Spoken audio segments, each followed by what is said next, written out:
शेखर की बहन सरस्वती की शादी हो गई और वो अपने पति के साथ ससुराल चली गई। शेखर एकदम अकेला पड़ गया। उसे ऐसा लगने लगा मानो संसार में जो उसका सबसे प्रिय था वो उससे अलग हो गई। अपनी ही अशांत चित्तता, अस्थिरता शेखर के लिए असह्य होने लगी। उसे लगने लगा वह कुछ चाहता है, लेकिन क्या चाहता है यह नहीं जान पाया और इसी को जानने के लिए वह अनेक प्रकार की चेष्टाएं करने लगा। अनेक रास्तों पर एक साथ भटकने लगा।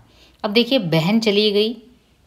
सरस्वती जो उसके लिए बहुत प्रिय थी, जो उसे करीबी से जानती थी, वो चली गई और शेखर एकदम अकेला पड़ गया। अब वो ये नहीं समझ पा रहा था कि क्या ऐसा दुख है जो उसे सता रहा है।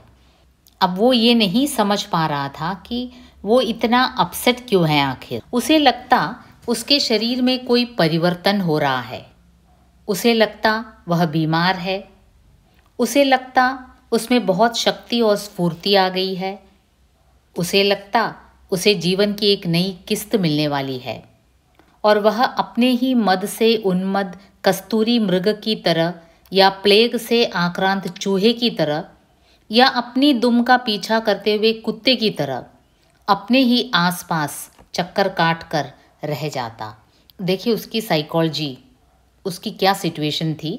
जैसे मानो कोई कुत्ता अपना ही दुम का पीछा करता हो। आपने कभी देखा होगा वो सिचुएशन। या फिर मद से उन्मद कस्तूरी मृग यहाँ वहाँ बेहाल भागती रहती है। वही अवस्था, ठीक उसी प्रकार की अवस्था हो गई थी शेखर की सरस्वती के चले जाने के बाद।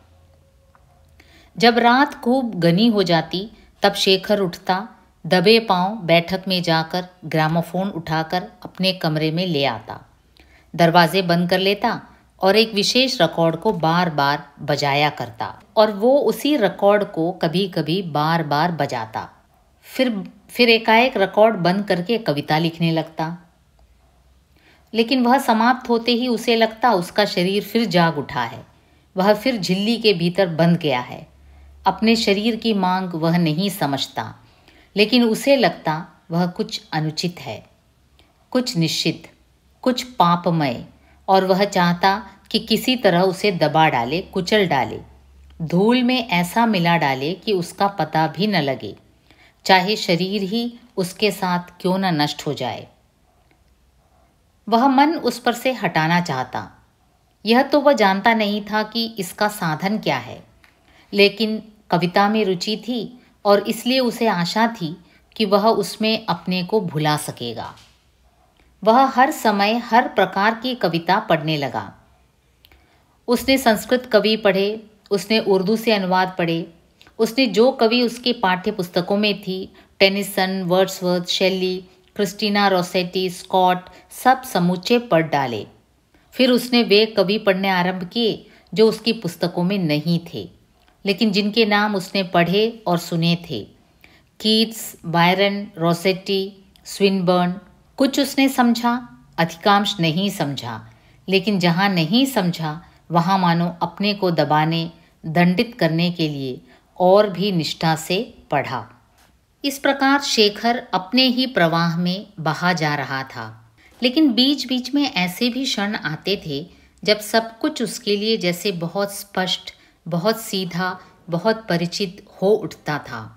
वैसे क्षण जैसे एक क्षण का चित्र रोसेटी ने भी अपनी एक कविता में खींचा है, आकस्मिक आलोक। एक दिन रोसेटी पढ़ते पढ़ते उसने किताब बंद कर दी और आंखें भी बंद करके गुनगुनाने लगा। Such a small lamp illumines on this highway, so dimly, so few steps in front of my feet, yet shows me that her way is parted from my way, out of sight, beyond light, at what goal may we meet। तभी उसे वैसा एक क्षण प्राप्त हुआ। उसके भीतर किसी ने कहा, Shekhar, you are in love. और फिर समूचे शरीर ने तन कर कहा, हाँ हाँ, प्रेम करता हूँ। लेकिन किससे? कुछ ही दिन बाद उसने कहीं एक कविता पढ़ी, A lad there is, and I am that poor groom that's fallen in love and know not with whom. उसे क्रोध हो आया कि मेरी यह जो अभूतपूर्व दशा थी, यह क्यों और किसी की भी हो चुकी है। तब शेखर ने कहा, नहीं, मैं प्रेम नहीं करता, नहीं करूँगा। अब देखिए, अपनी बहन के प्रति, सरस्वती के प्रति उसके मन में एक एडोरेशन था, श्रद्धा की भावना थी, भक्ति की भावना थी, और अब उसके बिछुड़ जाने के बाद उसे लगा कि प्रेम की भावना भी थी। अब वो समझने लगा कि सरस्वती से मैं प्यार करता हूँ क्या, कि सरस्वती के चले जाने के बाद मैं इतना टूट चुका हूँ। लेकिन अचानक वो सोचता है, वो सचेत हो जाता है, वो कहता है कि मैं प्रेम नहीं करता, नहीं करूँगा। और क्योंकि कविता उसे हर समय इसकी याद दिलाती थी, इसलिए उसने कविता पढ़ना भी छोड़ दिया। अब उसने गहन से गहन विषयों की पुस्तकें निकालकर पढ़नी शुरू की। सबसे पहले नीशे, फिर डार्विन की विकासवाद संबंधी किताबों से लेकर शंकर, विवेकानंद, रामकृष्ण परमहंस की जीवनियाँ, डॉक्टर की किताबें, होम्योपैथी, मानसिक रोग संबंधी साहित्य, शरीर विज्ञान, प्राणायाम और यौगिक क्रियाओं और खाद्य विज्ञान तक पुस्तक, कोई हो कैसी हो, ज़रूरी केवल यह था कि वह ऐसी हो कि पढ़ने में रुचि न हो, मन को ठोक पीट कर पढ़ी जा सके। और वह अपने ही पर सारे प्रयोग करने लगा जो उसे इन विभिन्न पुस्तकों में मिले। उसने अपनी दिनचर्या को बड़े कठिन नियंत्रण में बांधा। देखिए, इसकी साइकोलॉजी देखिए। एक तरफ ये सरस्वती को, अपनी प्यारी बहन को मिस कर रहा था। उसके मन में ये भी शंका होने लगी थी कि शायद मुझे सरस्वती से इतना अधिक प्यार था कि उसके चले जाने के बाद मैं एकदम टूट सा गया हूँ। पहले तो कविताएं सुनने लगा, ग्रामोफोन सुनने लगा, और बाद में उसने अपने मन और शरीर को नियंत्रण पर रखने के लिए एकदम से कठोर कार्य करने लगा। वो क्या करने लगा? उसने अपना दिनचर्या बड़े कठिन नियंत्रण में बांधा। प्रातः 5 बजे उठना और ठंडे पानी से नहाकर तौलिए से बदन रगड़ना, 5:30 बजे खिड़की के बाहर कूदकर घूमने जाना, सवेरे नाश्ता नहीं करना। देखिए लड़का क्या क्या करता है। सवेरे नाश्ता नहीं करना, 10 बजे भोजन, यदि 10 बजे के 5 मिनट तक न मिल जाए तो एकदम से निराहार, फिर चाहे माँ कुछ ही कहें, और इसी प्रकार सारा दिन नियम के बाहर कोई वस्तु नहीं खानी, किसी से बोलना नहीं, ताश नहीं खेलना। गरज यह कि चर्या के बाहर कोई भी बात नहीं हो सकती थी। और उसकी जो दिनचर्या थी ब्रिटिश शासन की तरह मनोतीत अर्थ की अनुमति भी नहीं देती थी।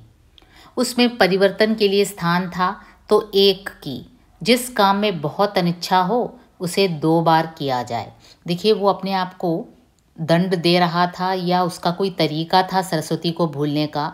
जो भी हो, वो ये कर रहा था कि जो कुछ उसे ना पसंद आए उसे ही करना। जो किताबें उसे पढ़ना पसंद ना हो, रुचि ना हो, जानबूझकर पढ़ना। सुबह ठंडे पानी से नहाना, भोजन भी एकदम क्रम से करना, नहीं तो नहीं खाना। कभी रोटी में देर हो जाती तो वह नहीं खाता, माँ आग्रह करती तो भी नहीं सुनता। सुनना मोह था, और तब वह समझ लेती कि मुझ ही पर क्रोध है और वह भी न खाती। अब देखिए, माँ भोजन के लिए बुलाती, ये नहीं खाता। अब माँ बेचारी दुखी हो जाती। अब उसे लगता कि उसके कारण ही ये खा नहीं रहा है, तो वो भी नहीं खाती। एक बार उन्होंने 3 दिन खाना नहीं खाया, पर शेखर टस से मस नहीं हुआ। उसने माँ से यह भी कहा कि तुम खा लो। वह इसी पर झुंझलाता रहा कि माँ क्यों मुझे डिगाना चाहती है।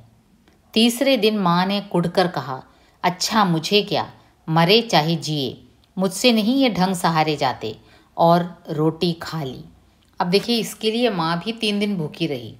लेकिन उसके बाद माँ ने क्या निर्णय लिया कि शेखर के काम में कुछ भी रुचि रखना वो छोड़ देगी। कम से कम मुंह से कभी कोई शब्द नहीं निकाला माँ ने। माँ भी तंग आ गई। एक दिन शेखर ने माँ को पिता से कहते सुना, यह लड़का तो पागल हो जाएगा, इसे किसी को दिखाओ, इसका दिमाग खराब हो रहा है। शेखर ने जाकर मूर्स फैमिली मेडिसिन निकाली और आरंभ से उसके पन्ने उलटने लगा। अनुक्रमणिका देखने उसे तब नहीं आती थी। किसी नए रोग का नाम पढ़कर उसका निदान पड़ता और निश्चय हो जाता कि यह उसे है। इसी प्रकार 150 रोगों के लक्षण अपने में पाकर वह मानसिक रोगों तक पहुंचा। तब उसने देखा मेलांकोलिया भी उसे है। उसके बाद वह हाइपोकॉन्ड्रिया पर पहुंचा और उसके लक्षण पढ़ते हुए उसने पढ़ा, इस रोग का रोगी प्रायः डॉक्टरी की किताबें पढ़ता है और उसे वहम रहता है कि प्रत्येक रोग उसे हुआ है। शेखर ने सोचा, अरे यही तो मुझे है। उसने किताब बंद कर दी।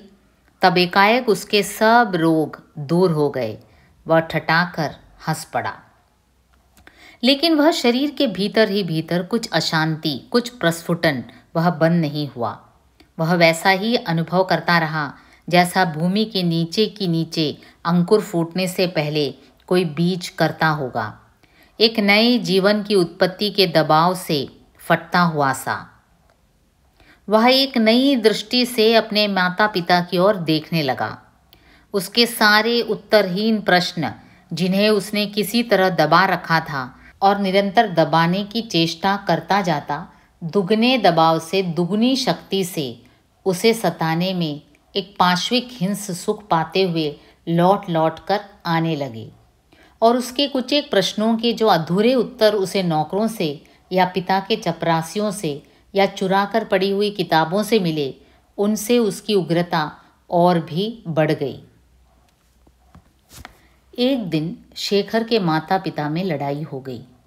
झगड़े उनके कई हुए थे। गर्जन तर्जन, कुछ वर्षा, कभी कुछ दिन अनबोला और माँ की ओर से अनाहार। यह कोई बड़ी बात नहीं थी। शेखर को इसकी विशेष चिंता नहीं होती थी, सिवाय इसके कि ऐसे दिनों में वह दोनों से बचकर रहने की, जहाँ तक हो सके उनके सामने न आने की चेष्टा में रहता था।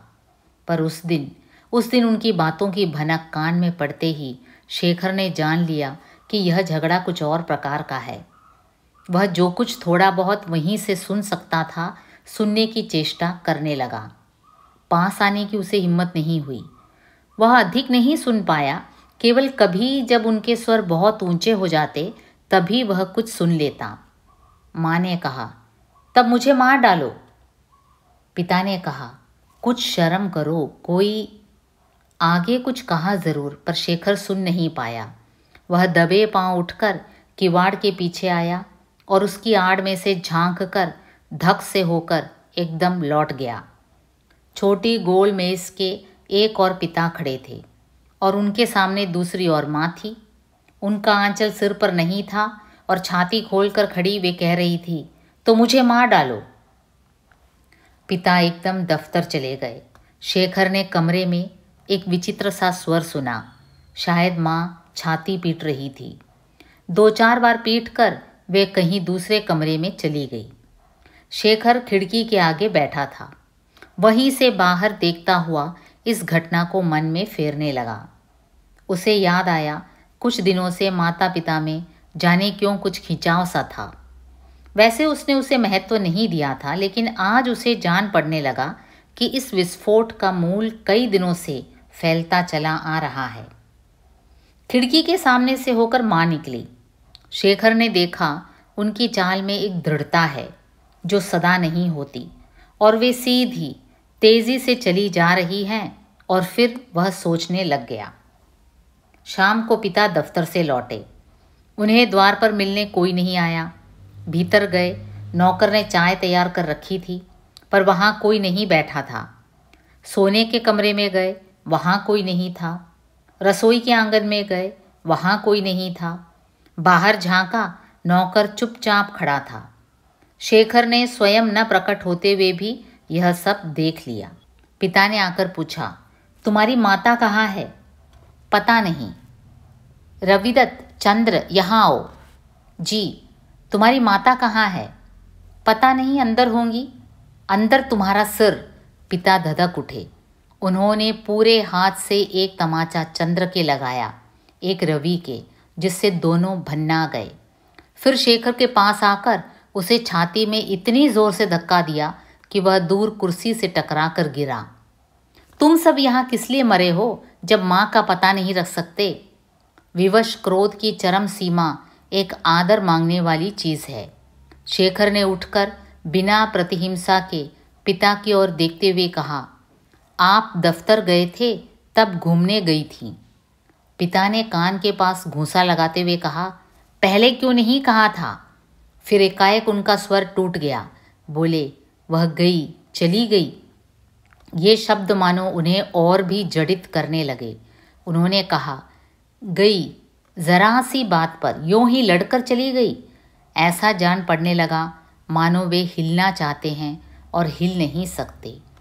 तीर से आहत उठने से विवश हिरण की तरह वे शेखर की ओर देखने लगे और बोले, शेखर, तुम्हारी माँ चली गई।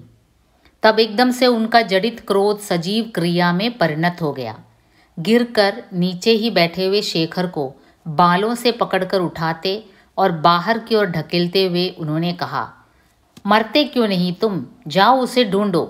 किवाड़ को लात मारकर खोलते हुए कहा, किधर गई थी वह? और बाहर दौड़ गए। शेखर एक और गया, वे दूसरी ओर। नौकर भी कुछ समझकर एक और को चल पड़ा। घर से 2 मील पर एक जंगल था। उसी के पास एक खुली जगह में माँ इधर उधर घूम रही थी। शेखर ने दूर से उन्हें देखा और साथ ही देखा कि और दूर दूसरी ओर से पिता चले आ रहे हैं। वहीं से वह उल्टे पांव लौट पड़ा। उसे लगा कि वह मर भी जाए तो उससे आगे का दृश्य देखने के लिए नहीं रुक सकेगा। अंधेरा होते होते दोनों लौट आए। पिता ने बाहर ही से नौकर को आवाज़ दी, हम खाना नहीं खाएंगे, माजी की तबीयत ठीक नहीं है, और सोने के कमरे में चले गए। द्वार बंद कर लिया। सवेरे शेखर ने देखा कुछ नहीं है, लड़ाई के चिन्ह ही नहीं। वह पहले के बादल भी मिट गए हैं। शेखर के जीवन में पहली बार पिता ने चाय का आधा प्याला पीकर माँ से कहा, आज बहुत अच्छी बनी है, ले यह प्याला तू पी। शेखर ने कुछ और भी देखा। घर की एक जो युवती नौकरानी है, जो कमला को खिलाती है और सदा हंसती रहती है, वह बड़ी सहमी हुई सी और दूर दूर हो रही है। यद्यपि उसे किसी ने कुछ नहीं कहा। अब देखिए, परिवार में माता पिता के बीच जो झगड़े होते हैं, छोटे बच्चे भी कुछ ना कुछ समझ लेते हैं कि माता पिता के बीच तो हमेशा छोटे मोटे झगड़े होते हैं, लेकिन कहीं किसी तीसरे की वजह से, जब दाम्पत्य में पति पत्नी और वो तीसरे की वजह से जब कोई झगड़ा होता है तो उस झगड़े की भनक बड़ी अजीब होती है। बच्चे भी समझ जाते हैं वो कि माता पिता हमेशा लड़ते रहते हैं, छोटी मोटी बातों के लिए भी लड़ते होंगे, लेकिन जब कोई सीरियस इशू उनके बीच होता है तो बच्चे भी समझ जाते हैं। तो यहाँ शेखर ने भी जान लिया कि माता पिता के बीच कुछ चल रहा था और उसका कहीं कोई कनेक्शन घर की नौकरानी से भी था। तो शायद पिता के मन में नौकरानी के प्रति कोई मोह उत्पन्न हुआ हो, या फिर युवती नौकरानी के प्रति कुछ विशेष रुचि दिखाने के कारण माँ परेशान थी, दोनों में झगड़ा हुआ। लेकिन फिर पति पत्नी के बीच जो झगड़ा था वो सुलझ गया। ये सब बच्चा भी देख रहा है। शेखर घर के बाहर खड़ा था। दोपहर का समय था। तार वाले ने एक तार ला कर दिया। शेखर ने पिता की ओर से दस्तखत किए और तार लेकर भागा हुआ भीतर गया। पिता सोने के कमरे में थे। द्वार बंद था। शेखर ने जल्दी से द्वार खोला और कहा, पिताजी। माता पिता अलग हट गए। पिता ने एक बार घूर कर उसकी ओर देखा, फिर सहज स्वर में कहा, क्या है? लेकिन माँ लज्जा से सकपकाई हुई सिर झुकाए और मुंह फेर खड़ी रही। पिता ने फिर कहा, क्या है? शेखर ने लपक कर तार पिता को दे दिया। उन्होंने पढ़कर कहा, सुनो, सरस्वती के लड़की हुई है। माँ ने विस्मय से कहा, अभी? पिता ने कहा, शेखर तुम जाओ। शेखर धड़कते हुए हृदय से बाहर चला आया, पीछे द्वार बंद करता हुआ, ताकि उसकी आड़ में खड़ा होकर सुन सके। माँ ने कहा, अभी तो 8 महीने हुए हैं। पिता ने विस्मय दिखाते हुए कहा, हाँ देखो। शेखर को लगा वे द्वार की ओर आ रहे हैं। वह भाग गया। सरस्वती के लड़की हुई है, सरस्वती के। और शादी के बाद रमा अपने पति के घर चली गई। शेखर सोचने लगा, तब सरस्वती के शरीर में भी लड़की छिपी हुई थी। और उस दिन सरस्वती ने कहा था, मुझे नहीं पता। आज होती तो शेखर पूछता, आज तो उसे पता है ही, अगर उस दिन नहीं भी था। पर क्या वह बताती? शेखर की माँ ने जब कमला को जन्म दिया था, अपनी छोटी बहन को, तब शेखर ने सरस्वती से ये डाउट पूछा था कि ये बच्चे आखिर आते कहाँ से हैं। तब सरस्वती ने कहा था कि वो नहीं जानती, लेकिन अब सरस्वती की ही लड़की हुई है, तो मतलब क्या है? शेखर सोचता है कि सरस्वती के पेट के अंदर भी एक बच्चा था, अब तो वो जानती होगी कि बच्चा कहाँ से आता है। और इसी उलझन में शेखर को याद आया उस समय जब उसने द्वार खोला, तब क्या था जिससे वे सहमे, क्यों माँ लज्जित हुई। माता पिता के बीच जो झगड़ा था वो ख़त्म हो गया, अब दोनों में प्यार भी होने लगा। और तार लेकर जब शेखर उनके कमरे में पहुंचता है तो माँ एकदम सी लज्जित हो गई थी। पिता और माँ साथ साथ थे, तो शेखर सोचता है कि माँ लज्जित क्यों हुई थी। था कुछ नहीं, उसने देखा था पिता की बाहें माँ को घेरे हुए थी और पिता कुछ कह रहे थे। पिता अपने बाहों से माँ को घेरे हुए थे और कुछ कह रहे थे माँ से। बस शेखर जानता है कि कभी स्वयं उसकी बाहें मानो किसी और को घेर लेने को, दबा डालने को फड़क उठती हैं, और इसकी कल्पना में उसे सुख होता है, अभिमान होता है, अपने प्रति आदर होता है। तब वह डर, वह लज्जा क्यों? देखिए, वो भी चाहता था कि कोई उसके बाहों में हो। उस कल्पना मात्र से ही उसे अपने अंदर, अपने ऊपर आदर की भावना होती थी। तो वो सोचता था कि पिताजी अपने बाहों में अगर माँ को समाये हुए हैं तो इसमें लज्जित होने की क्या बात है। वो तो आदर या फिर रेस्पेक्ट पाने की बात हुई। अभी ये प्रश्न गूंज ही रहे थे कि सरस्वती का पत्र आया, लड़की मर गई है। माँ ने पढ़कर पिता से कहा, उसने लिखा है लड़की 8 मासी थी।